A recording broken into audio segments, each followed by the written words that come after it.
अगर आपको हॉरर कहानियाँ पसंद है तो हमारे चैनल को सब्सक्राइब करके बेल आइकॉन ऑल नोटिफिकेशन पर सेट कर लीजिए। तो दोस्तों, पिछले भाग में आपने देखा कि कैसे अनिकेत और तांत्रिक बाबा मिलकर उस यक्षिणी को एक बोतल में कैद करते हैं और उस बोतल को बीराबा गांव के एक ऐसे घर के कमरे में रखते हैं जो घर सदियों से बंद पड़ा हुआ है और उसी गांव के जंगल के पास है। और उसके बाद अनिकेत और तांत्रिक बाबा वहां से चले जाते हैं। अब आगे।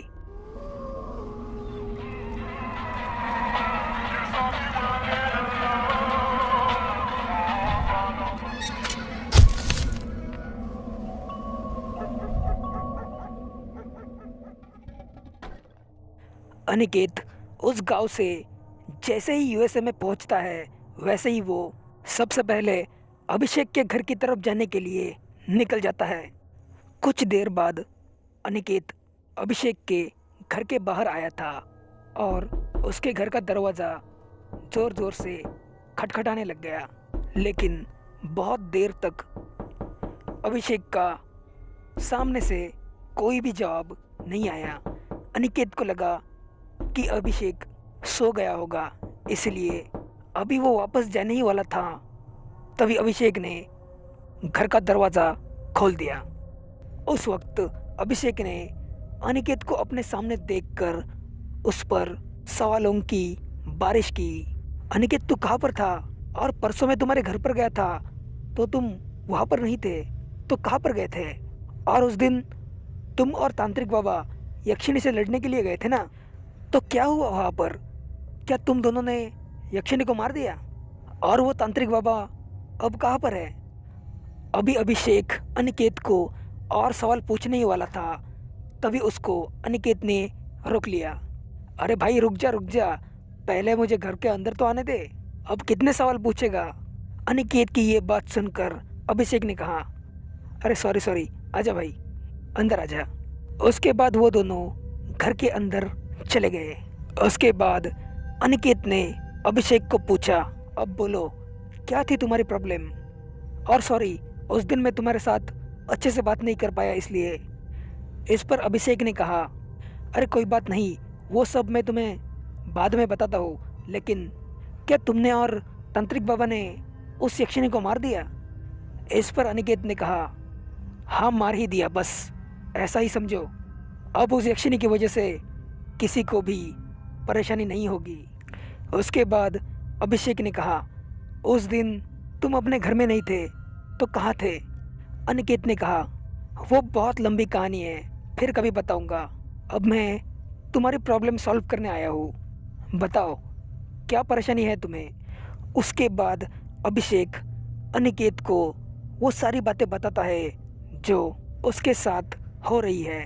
कैसे उसे एक डरावनी चुड़ैल दिखाई देती है और वो कहती है कि वही कौस्तुभ है और वो कौन सा श्राप तोड़ने के लिए आया है। ऐसी और भी सब कुछ बातें वो अनिकेत को बता देता है। अभिषेक की पूरी बात सुनने के बाद अनिकेत ने कहा, देख अभिषेक, यार अब मैं तुझे जो कुछ भी पूछने वाला हूँ उसका तू सही से जवाब देना। अभिषेक ने कहा, हाँ बोल। अनिकेत बोला, अभिषेक, क्या तूने दारू पीना छोड़ दिया था? इस पर अभिषेक ने कहा, अरे नहीं यार, थोड़ी सी पी लेता हूँ। अब मैं इतने बड़े घर में अकेला रहता हूँ तो पी लेता हूँ थोड़ी सी। अनिकेत ने कहा, क्या तुमने आज दारू पी थी? अभिषेक ने कहा, क्या भाई, लेकिन तुम ये क्यों पूछ रहे हो? इससे तुम क्या साबित करना चाहते हो? इस पर अनिकेत ने कहा, अभिषेक पहले मेरे सवाल का जवाब दे तो फिर मैं तुम्हें बताता हूँ। उसके बाद अभिषेक ने कहा, नहीं भाई, मैंने तो सुबह से नहीं पी है क्योंकि मैं आज बाहर ही नहीं गया। इस पर अनिकेत ने कहा, ठीक है, तो वो चुड़ैल तुम्हें आखिरी बार कब दिखी थी? इस पर अभिषेक ने कहा, देखो, जब मैं तुम्हारे घर से होकर आ रहा था ना, तभी उसने मुझे रास्ते में ही रोक लिया था। और वो एक चुड़ैल के रूप में नहीं, वो तो एक खूबसूरत लड़की के रूप में आई थी और वो मुझे कौस्तुभ बोल रही थी और कौन से तो शराब की बात कर रही थी। मुझे ठीक से कुछ याद नहीं, अभिषेक की ये बात सुनकर अनिकेत ने कहा, क्या उसके बाद वो चुड़ैल तुम्हें दिखी थी? अभिषेक ने कहा, जी नहीं। इस पर अनिकेत ने कहा, समझ गया, तुम्हारी प्रॉब्लम सॉल्व। अभिषेक बोला, क्या समझ गए भाई, बताओ तो। अनिकेत ने कहा, तुम जब शराब पीते हो तभी वो चुड़ैल तुम्हें दिखती है, राइट? अभिषेक बोला, हाँ, लेकिन मेरी दारू का और उस चुड़ैल का लेना देना क्या है? अनिकेत ने कहा, देख भाई, तुम ड्रिंक क्यों करते हो? अभिषेक बोला, मुझे डर ना लगे इसलिए। मैं बचपन से ही भूत प्रेत और अंधेरे से बहुत डरता हूँ, तो ये शराब पीने के बाद थोड़ी हिम्मत मिल जाती है, इसलिए मैं ड्रिंक करता हूँ। अनिकेत ने कहा, देखो अभिषेक, तुम जब शराब पीते हो तब तुम्हें यह चुड़ैल दिखाई देती है। इसका मतलब तुम जिस डर की वजह से शराब पीते हो वही डर शराब पीने के बाद तुम्हारी आंखों के सामने आ जाता है। इस पर अभिषेक ने कहा, अनिकेत, ये क्या बात हुई? ऐसा ऐसा नहीं हो सकता। मैं तो हर वक्त लिमिट में ही पीता हूँ और मुझे सब कुछ याद रहता है, पीने के बाद क्या क्या हुआ वो। इस पर अनिकेत ने कहा, तो भाई जब तुम क्लियर होते हो तो वो तुम्हें क्यों नहीं दिखाई देती? अभिषेक बोला, देख अनिकेत, वो मुझे कुछ पता नहीं, लेकिन ये मेरा कोई वहम नहीं है और कोई इमेजिनेशन नहीं है, बल्कि वो चुड़ैल मुझे सच में दिखती है। अनिकेत ने कहा, चलो मान लिया कि वो चुड़ैल तुम्हें दिखती है, लेकिन उसने तुम्हें कभी नुकसान पहुंचाया है? अभिषेक ने कहा, जी नहीं। अनिकेत बोला, तो क्या तुमने इस बारे में किसी साइकेट्रिस्ट को दिखाया? अभिषेक ने कहा, हाँ, बहुत लोगों को बताया, लेकिन कोई भी इस प्रॉब्लम का सॉल्यूशन नहीं बता पाया। इस पर अनिकेत ने कहा, ठीक है भाई, मैं तुम्हारी प्रॉब्लम समझ गया। अब इसका क्या करना है, कैसे, वो हम कल सोचते हैं। अब रात बहुत हो चुकी है, चलो सो जाते हैं। उसके बाद अभिषेक और अनिकेत दोनों ही सो गए। तभी अचानक अनिकेत के आंखों के सामने वही घर दिख रहा था जिस घर में उस यक्षिणी को कैद किया था। उसके बाद धीरे धीरे अनिकेत के आंखों के सामने अंधेरा छा जाता है और उसी अंधेरे में वो यक्षिणी डायन अनिकेत को दिखाई देती है और वो अनिकेत को सामने से कहती है, मैं तुम्हें नहीं छोड़ूंगी। सबसे पहले उस तांत्रिक की मौत और उसके बाद तेरी मौत। उसके बाद अनिकेत जोर से चिल्लाया, नहीं, और उसने जब खुद को देखा तब वो अभिषेक के घर में था। इसका मतलब ये सपना था। अनिकेत का ये आवाज़ सुनकर अभिषेक भी हड़बड़ाते हुए नींद से जाग गया और वो अनिकेत से पूछने लगा, अनिकेत, क्या हुआ? तुम डरे हुए क्यों लग रहे हो? क्या तुमने कोई डरावना सपना देखा? कहीं वो चुड़ैल तुम्हें तो नहीं दिखी जो अक्सर मुझे दिखाई देती है?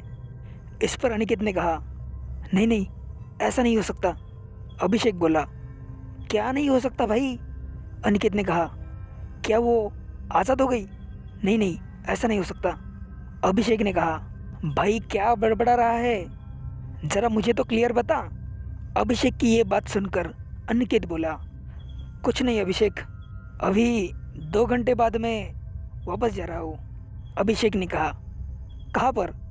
अनिकेत बोला, मेरे गांव में, वहाँ पर मेरी किसी को ज़रूरत है। अभिषेक ने कहा, लेकिन क्या काम है गांव में? और तू कौन से गांव में रहता है, ये तो तुमने अभी तक मुझे बताया नहीं।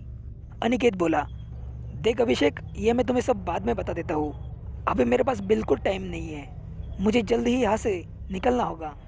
इस पर अभिषेक ने कहा, लेकिन अनिकेत, मैं उस चुड़ैल का क्या करूँ?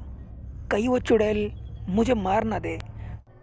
अनिकेत बोला, हमारे शहर में एक तांत्रिक बाबा है और उनका नाम बाबा त्रिलोक है।